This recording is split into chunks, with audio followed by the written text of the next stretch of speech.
Hello everyone, welcome back to the channel, and welcome to the next video in our casual project showcase series where I demonstrate how increasingly unhinged these projects I make turn out to be. In this episode, I present to you MacNTosh, spelled as it says below. And this project is ostensibly a 2008 17-inch MacBook Pro. Or at least it was when I got it. Of course, it's a little bit modified since then. Today we're doing things a little bit differently. We're going to go ahead and actually start with a demo of the machine, and then I'm going to power it down, and we're going to walk around a little bit and discuss some of its quirks and features. So this computer was originally gifted to me by a former customer, and when I say gifted, I basically mean it was thrown my way because they didn't want it anymore, which is fine. I have told customers many times they are welcome to do so. This computer was functional in the electronic sense, but basically thrashed in every other way. The GPU is having some problems, so that was the ultimate reason why they decided to can it, because it no longer boots Mac OS, although the OS I'm running right now boots just fine without issues, even with the graphics drivers loaded, which is good. But the actual chassis of the laptop was in very bad shape. The screen was surprisingly not broken, that is the original screen, but the keyboard was damaged and a bunch of other things were not happy. The battery was smoked, and realistically it couldn't be a laptop again. Now, I could have gone through the effort of trying to restore it, but wouldn't have made a ton of sense with these. These aren't as rare as people think. They're somewhat uncommon, of course, but there are still quite a lot of them out there. And because this is also having GPU issues, it just felt like it wasn't really worth doing that. So instead, what I did is I went down to Best Buy, bought this computer case, brand new off the shelf, and then immediately voided the warranty by doing this. And yeah, what you see before you is what you get. This 2008 Mac is currently running Windows XP, specifically Professional and Service Pack 3, and it runs it quite well. We'll go ahead and get to the login screen here in just a second, and then I can demo to you the game that I'm going to have pulled up for people at VCF SoCal, which for 2026, at the time of recording, will be this machine's debut. Now, technically, I did showcase this at VCF SoCal 2025, but it was not even close to finished. I basically shoved the laptop into the chassis in less than a week, and then showed up there with it embedded amongst a bunch of other projects. It was sort of used as a stand for another computer that we'll be showcasing at some point in the future. I don't know exactly when I'll be bringing her out, but at some point I do want to go back to her. So this project is unfortunately not completely finished. There is one very big nagging problem with it that we'll discuss in a moment. But for the most part, it's ready to go. It's fully functional in terms of the most important features, and it's stable, it doesn't crash or have any issues, and it just works reliably. So let's go ahead and discuss the game that we're going to be showcasing for the event. And it is quite a nostalgic experience for me. It's not exactly the same as the game that I remember playing as a kid. I played the second edition of this, but I played so many games of this at the local pizza place that I remember playing at growing up, along with various different Metal Slug games. I'm very nostalgic for this franchise. And of course, what wouldn't be a more perfect screen to play a vertical arcade shooter on than a vertical 17-inch 16 by 10 display, which actually is fairly close to the original screen size and proportions. It's not perfect, of course, but it does a pretty good job. It's not too noticeably stretched, which is nice, and the bigger deal is just the nostalgia of playing this game again. It's always nice to see. The system is going to be positioned such that this screen is facing forwards, so the tower is going to be clocked at a steep angle. That is for a couple of reasons. First of all, it's so that the screen is nicely viewable for everyone who wants to try and play it. And the second reason is for one particular feature that you can't currently see that we'll discuss in just a second. So first, let me power it down, and then we'll kind of walk around the machine, and we'll go from there.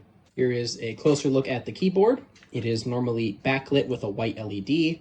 I bought this and the mouse specifically for this project. I wanted matching peripherals, and it looks quite nice. I also wanted them to be wired, so there's no batteries in this, which is better for reliability on the XP side of things, and also just means less batteries to worry about changing or recharging. It just keeps things much simpler.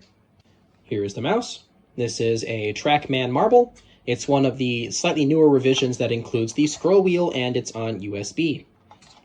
I used an older version of this with no scroll wheel for a while and absolutely loved it. This is one of my favorite trackballs of all time. It is so incredibly fluid and smooth. It's wonderful to use this. I just hated not having the scroll wheel, and then I found out that there was one that has one. So this is basically my favorite trackball mouse of all time from a usability perspective. I don't use these day to day. I have a different one that I daily from Logitech, but it's pretty good. And now we can begin discussing the machine hardware-wise. Of course, I have several of the panels removed so that we can take a look at everything more easily. Inside, you can see what remains of the original machine. The back panel of it, you can see where the RAM sticks are.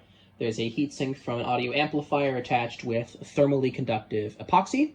The original cooling system has been cleaned and repasted, and then there's a thermal pad that interfaces that cooling system with the aluminum bottom panel. So the whole cooling system is genuinely effective, and it lowers the temperatures immensely. It does a great job. These fans do a decent job at kind of wicking heat away from it. You can also see the original I/O board that's hooked up with a bunch of cables that connect up to the various different front panels. You can see a headphone jack at the back where that cable goes, and then the rest of that is connected to the USB ports on the top of the case. That's what allows the rest of that to work successfully. Here we have a 3.5-inch mechanical hard drive. Then we have two PCI cards. One of them is USB. The other is a combination IDE and SATA card. And then we have a 5.25-inch 12GB Quantum Bigfoot hard drive that is functional last I tested it.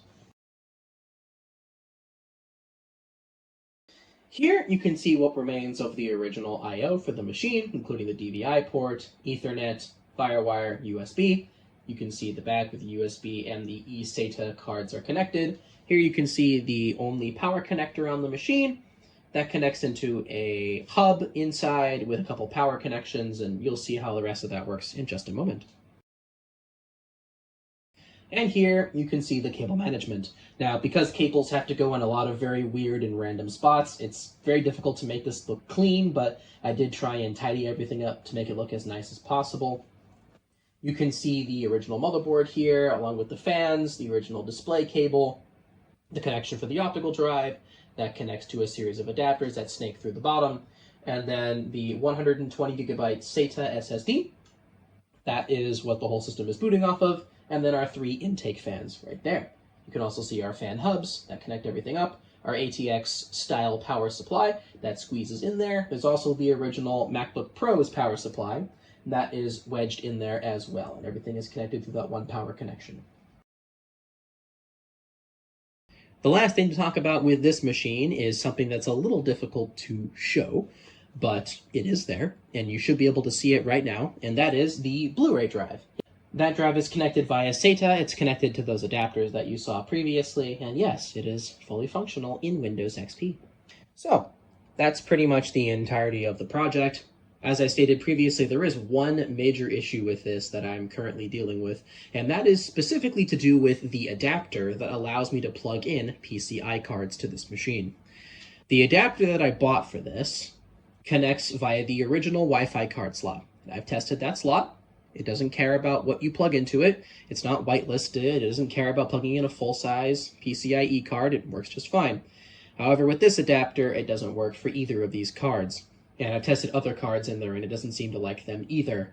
And I think what's going on is that the portion of the adapter that plugs into the Wi-Fi card slot is on a PCB that I think is just too thin. It basically falls off whenever you plug it into the slot. So I'm pretty sure it's not making correct contact with the pins that's allowing the adapter to work, assuming the adapter itself isn't to blame.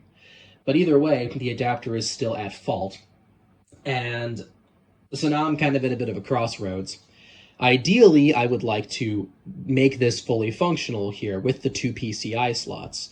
I mean, there's 7 expansion slots in the back. It'd be nice to be able to take advantage of them and really use the desktop form factor. Trouble is, the only other company that makes one, because I would like to not buy the same one again, is an industrial manufacturer that makes extremely overbuilt devices and adapters that I'm sure would work, but are very expensive. I believe the one that I looked at was somewhere around $450 before taxes and shipping to acquire it. Now, I can save up to get that. It is possible, but it's very expensive. And the other option is to purchase a much simpler adapter that converts the mini PCIe slot into a full-size PCIe slot. I would lose one of these cards and have to change it out for a PCIe card, and it would just mean less overall stuff in the case, which is kind of a downgrade in my opinion, because I like trying to take advantage of the form factor and fill it with as many features as possible. And it also likely will have a much shorter cable attached to it, which means the cable won't be able to be neatly routed in the back. It'll probably have to stick out on the front, which isn't ideal either.